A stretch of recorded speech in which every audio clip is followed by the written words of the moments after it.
welcome to my YouTube channel. My name is Lauren and I live in Chicago, and this channel is going to document my journey to becoming a crafty gal. So a little bit of background about me. In my work, I am a fashion historian and a college professor, and throughout a lot of my academic career, I have told myself this story, this narrative, that I was too busy to have a hobby because I had to focus all of my attention and all of my energy on writing and research, and now as a college professor to attending to my students and to teaching. This led to a lot of burnout and not very good work-life balance. And so in 2026, I set a goal for myself to become a crafty gal, to cultivate hobbies and to become a maker. This journey is going to be documented on my YouTube channel, and it actually coincides with my first ever academic sabbatical. So I received tenure at my institution last year, and as kind of a reward or treat for achieving that major milestone of tenure, I was granted a 9-month sabbatical from January 2026 until basically September 2026. During this time, I am working on a major research project, but I also have a lot of time that isn't structured, and so I have a lot of time to fold in other pursuits. And for me, that's going to be crafting. I have colleagues who on their sabbaticals travel a lot, but I decided to stay put here in Chicago and really set my mind to becoming a more well-rounded person and to pursuing the fiber arts. Like I mentioned earlier, I am a fashion professor, and so I do have this interest in fashion, fibers, textiles, etc. But I only ever, experienced the fiber arts from a very detached academic perspective. So this is my way of kind of getting my hands dirty and understanding how fashion is made a little bit better. But then again, to also just scratch this itch that I've long had to have a hobby. And yeah, so that's what we're going to do here on my channel. Today's video is going to focus on my first 3 months as a crocheter. So a little bit of background and context. I started this journey in 2025, actually. Over the last several years, I have found that it's better to get a running start on my New Year's resolutions, starting them the year prior. That way, whenever the calendar turns over, I already have good habits and routines established, and so it's not this major shock to the system. So I took the initiative to take a crochet class at my local yarn store, which is Nina Chicago, and I have been crocheting ever since. So in this first video, I'm going to walk you through everything that I have made, about 15 projects total, and I'm going to talk through some lessons that I learned along the way, and then at the end I'll also share the toolkit that I've amassed and some resources that I've used on my journey to becoming a crocheter. A little bit more about what I hope to do on my channel is I want to take you on this journey as I become a crafter. I also am doing this to learn how to be new at something or bad at something. I am by nature a perfectionist, and another reason that I wanted to pursue the fiber arts and to take on these hobbies was to kind of stretch myself and grow a little bit and be bad at things and be new at things. And I don't know why I thought it was a good idea to do this potentially publicly and in front of a bunch of people or even only a few people, but I also think that this channel and this journey is for me in a lot of ways. I think it'll be pretty cool once I have found my footing in the fiber arts to look back on these early videos and actually see how much I've grown. So on this journey, I'm starting with crochet, or I should say I started with crochet, but over the next 9 months, I also want to learn how to sew better. I have a very, very kind of novice level baseline understanding of garment construction, and I want to get to a point where I can actually make things that I want to wear. I want to learn how to knit, and I'm actually well on my way to that journey. I took up knitting a couple of weeks ago, and I'll talk about that journey in another video or series of videos. And then I also want to learn how to weave. I want to learn how to use a loom. I was actually gifted a loom from some friends several months ago, and it has been gathering dust in my dining room. And later in the springtime, or maybe in the summer, I plan on taking some weaving courses to learn how to use that beautiful piece of machinery. But today we are going to be starting with crochet. Like I said earlier, I have about 15 projects to talk through, and I think I have a lot of thoughts about them. So buckle up for what's probably going to be kind of a long video. I hope you have a cozy drink handy. I have a gigantic bottle of water off screen because this cold and my radiator heat in my house has completely sucked all of the moisture out of me. So I will be hydrating throughout the video, but I hope you enjoy this. For those of you who have found your way to the video, perhaps you are a new crocheter yourself, or perhaps you're kind of embarking on a similar craft growth journey like I am. So I hope that you find this video helpful, illuminating, entertaining. I personally wish that I had found more content like this on YouTube whenever I started my journey. So long story long, I hope that you find my journey interesting, and I hope you find this video useful or entertaining. So let's get going and talk about the projects.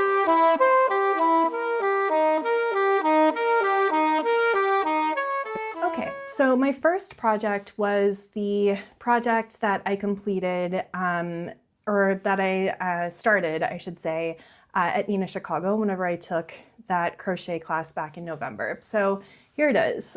This is the lumpy cowl made by Nina Chicago, and I'll insert a picture of this lovely yarn store here. So whenever you take a class at Nina Chicago, it's two and a half hours long, I think, and you pay about $40 for the instruction, but then they also require that you buy a standardized kit so that everybody is learning with the same stuff. And so for this project, we used a yarn called Germantown Bulky. I think it is a Midwestern yarn that is, as you can see here, very, very bulky, on a size 11 hook, a big chunky hook. This was, yeah, like a really interesting experience for me. My hands had never done anything like this before. But it was great being in company with people who were also brand new at this craft. So the pattern is very simple. It's just a strip of single crochet fabric that you then twist at the end and stitch together to create a cowl. They refer to this as the Nina Chicago crochet cowl. I refer to it as my lumpy cowl because, as you can see, I had not mastered I don't know what was going on here, honestly, but it's wavy, it's lumpy, my tension was all messed up, but I finished it and, you know, learned some, I don't even know that I learned any lessons, honestly, with this first project, but I finished it, and that's what matters. I have never worn it, however, and there are some notes that I guess I should make about this project. So I understand why they used such a big yarn and a big hook for this project. I think that there's a level of like instant gratification that comes from seeing a project come to completion so quickly, but it certainly is not the most elegant thing ever. And I also think that this particular pattern is a little bit outmoded. Like if you go on Pinterest and scroll through, you know, what people are making in the world of crochet arts in 2025, 2026, you're not going to see very many people making a very chunky cowl or wearing chunky cowls. This to me feels very like 2016. So on one hand, I think it was a very good introductory, beginner, very novice project, a first project, but I also think that there's an opportunity for Nina to perhaps update the pattern maybe to something that, you know, people would actually want to wear in 2026. Like I know that the triangle shaped scarves and like the Sophie scarves are very, very popular right now. So maybe doing something like that where you can learn the basic stitches. I think this is all single crochet. In fact, it is all single crochet, but then also learn how to increase and decrease could actually be quite valuable too, because once you get the hang of this after the first few rows, it's just doing a lot of the same thing over and over and over again. And that kind of loses its utility maybe after a certain point. But yeah, this is my first project. I am going to be donating it pretty soon. We have a free clothing store on my campus, and maybe some student at Columbia will see an opportunity to frog this and make it into something else, or perhaps even wear it. But yeah, this is my first project. It's objectively bad, but we love her because it represents the first step on my journey.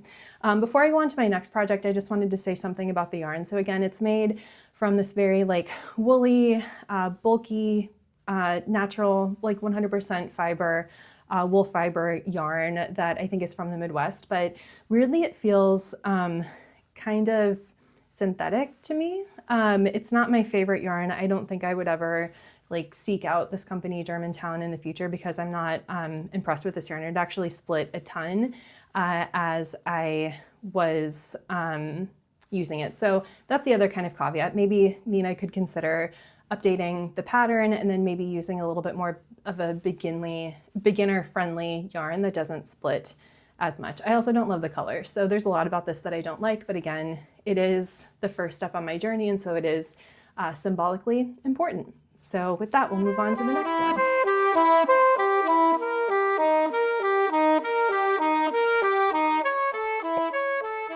Okay, for my second project, I actually don't have anything to show you because it is a little granny square blanket that I made for my cats, and one of them is currently snoozing on it. So I will insert a picture here of Ouija sleeping at the moment on my cat blanket.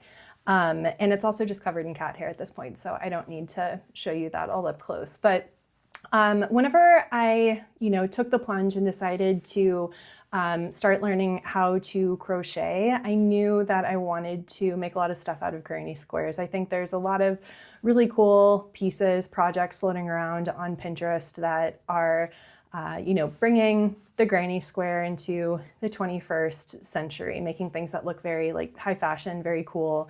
So I knew that was something that I wanted to tackle early on. So for this cat blanket, basically what I did is I just looked up a basic granny square pattern online, maybe on YouTube, maybe I watched a couple of videos. I can't believe I can't even remember how this all went down. It was only a couple of months ago, but I'm pretty sure that I taught myself how to make granny squares after watching some tutorials and then just kind of went at it. I am happy with how this turned out. Again, it's not perfect by any stretch of the imagination, but I can see my growth through the individual granny squares, and the cats really, really love it. The blanket now lives on their little window hammock. Ouija makes muffins on it on a regular basis, so they love it. But I would change a couple of things. I really, really liked the yarn that I used, which was a Rowan Mode chunky wool, which I bought from Yarnify, another local yarn store in the South Loop in Chicago, but I don't love the colors. I don't know what I was thinking with the colors, but again, I don't know what the cats see, but they seem to like it pretty well, so that's just fine with me. I don't have much more to say about this project. Again, I learned a lot. I learned how to make granny squares, and then I learned how to stitch them together. And I do remember which video I watched for the stitches, or how to stitch them together. I won't look that up on my computer right now, but I will leave a link below if you are looking for a really, really clear, really helpful video on how to stitch granny squares together in several different ways. But yeah, I don't have much else to say other than that. The yarn was quite nice. I'm pretty sure that I, again, used the size 11 hook, and I'm pretty sure this is the last time I ever used the size 11 hook. But yeah, that's all I have to say about that. I hate it much less than the chunky cowl, aka lumpy cowl.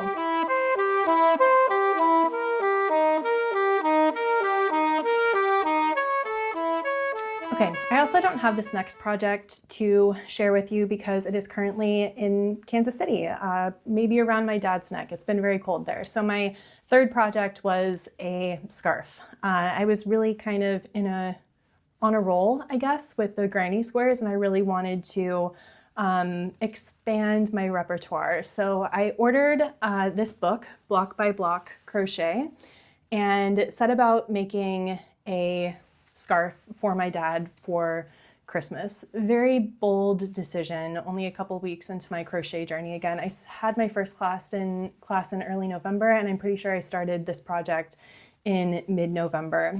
So I'd seen this book around at various bookstores and craft stores, and I really, like what the author is doing here. Again, bringing granny squares into the 21st century and offering, a lot of patterns that resemble quilts in particular, which is another craft that I hope to explore during my sabbatical. So I thought this would be a very cool book to make a scarf for my dad. So here's the scarf, and it is in gold and red and white, which happen to be the colors of the Kansas City Chiefs. I live in Chicago now, but I'm from Kansas City, Missouri, and my family loves the Kansas City Chiefs. It's been a very, very fun time to be a Chiefs fan. Not this season, but the last several years. And my dad is a long-suffering, die-hard Chiefs fan. And so we go to probably 2 or 3 games per season. And I can't tell you how many Chiefs-themed scarves and beanie hats from Fanatics and Nike and Adidas that we've accumulated over the years. But it's a lot, and they're all kind of gross and crappy and made out of plastic. So I thought that it would be cute to grow my skills and make my dad a scarf at the same time. I also knew that my dad would love the scarf no matter what. He's unfailingly proud of everything that I do. So if there were some mistakes, errors, if you could see the growth in the scarf itself, I knew that he would kind of look past it and love the scarf anyway. So I made this scarf using several different pattern blocks from this book to kind of create this eclectic, fun pattern on this long scarf. The whole scarf was probably about 5 feet long, and the blocks were really, really big. The blocks were bigger than they are intended to be in this book, and that's because this book uses English crochet terms. Whenever I was at this point in my journey, I didn't realize that the English have different terms for crochet than we do in the US. And so they called for double crochet throughout, which in US crochet terminology translates to single crochet. So I made all of my blocks using double crochet, which made them about 1.5 times bigger, maybe even twice as big as what was prescribed in the book. I think these were meant to be 4x4 blocks, and mine ended up being 6x6. And I only realized that about halfway through whenever I pulled out a tape measure, because they were feeling a little bit big, and I was running out of yarn very quickly. So that was kind of confusing, but again, a really valuable lesson learned, and it actually worked out okay in the end because I think it's nicer to have a thicker scarf than a millennial skinny scarf, especially for my dad. So the yarn that I used for this was a lovely yarn that I purchased at Nina Chicago called And Make Erin. I remember whenever I bought the yarn, the sales lady actually said that she loved it, and I also loved working with it. It didn't split at all. It felt really good in the hands, and it just crocheted up into a really beautiful fabric. So my dad loves it. He wore it to the Chiefs game that we went to in mid-December, and he actually got a lot of compliments. But the scarf might also be cursed because that was the game at which Patrick Mahomes tore his ACL. So I don't know. It's either great or it is the scarf that cursed the Chiefs, if you believe in that sort of thing. So if you're a Chiefs fan and you're watching, I apologize. So with that, we'll move on to the next project.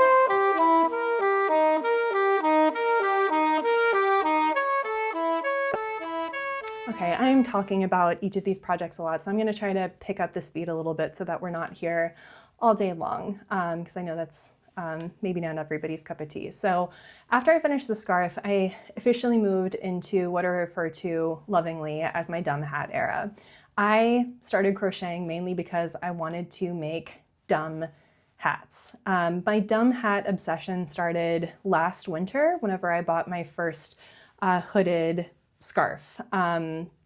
And the one that I purchased was eye-wateringly expensive. It was made by the Scandi Cool Girl brand, Ghani, and looking at it now, I can see how simple it is. And what's also really frustrating is that it is made from mixed fiber, like some amount of like wool, mohair, and like acrylic yarn. And I see now that, again, it's very, very simple, and it's also made out of plastic. So that's part of my villain origin story, I guess you could say, is that I wanted to create better versions of the cool designer items that I refuse to pay retail prices for, because it is stupid to pay upwards of $100, $200 for plastic clothing. A topic for another video perhaps. But anyway, this was my dumb hat era. This is one of the major reasons why I started crocheting, is like, you know what, I can make this stuff. So I don't know how I stumbled upon her work, but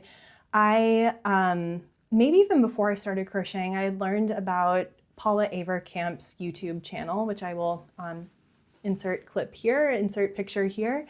She's a great person to follow if you're just starting along your crochet journey. She has a lot of great tips and content. She walks you through how she makes her patterns, but her vlogs are also just like really nice to have on in the background whenever you're working on a project. And she kind of blew up maybe last year, maybe the year before, for her scooties, her hooded scarf crochet projects. And so that, again, kind of kicked off my dumb hat era, was making Paula Averkamp's crochet granny square scooty. I think that's the name of the pattern. It'll be below. I don't have a picture of this one either, but or I don't have the object here. I will insert a picture here because it is currently in Kansas City, and it is being enjoyed by my mother. So for Christmas, I made my dad this chief scarf, and for my mom, I made the crochet scooty. And I allowed her to pick the yarn colors. Not my taste exactly, but I am happy with how it turned out, and I'm really proud of just the quality of work and the visible growth that I can see in this project. I will say that I felt like sick most of the time that I was making it, because I had convinced myself that she was going to hate it. She has fickle taste. You never know how she's going to react, and I had convinced myself that she was going to hate it and pick out all of the mistakes that I made. Those concerns were way overblown. She loved it and immediately put it on. And again, I think it served her well in the blisteringly cold Kansas City winter that they've had. So yeah, fears were unfounded. She really enjoyed it. I used, what yarn did I use? Oh, I used Hobby Fluffy Day. So at this point in my crochet journey, I was not being very discerning about fiber content, which, looking back on, I have some thoughts about. I wish I had, you know, just bought the good yarn to start out with, but this was a type of yarn that Paula, I think, advised was good for this project. So, and it was cheap as well, so I will say that for it, and it was nice to work with, but I don't think it's going to hold up very well in the long term. It's probably going to start pilling anyway. Like I have very strong thoughts and feelings about mixed fibers and synthetic fibers. So yeah, it looks good now. We'll see how it wears over time, but I'm not confident it's going to look amazing over time. But again, she likes it. It turned out pretty well. And it was the first step on this weeks-long journey to becoming single-mindedly focused on making ever more stupid hats. So with that, we'll move on to the next one.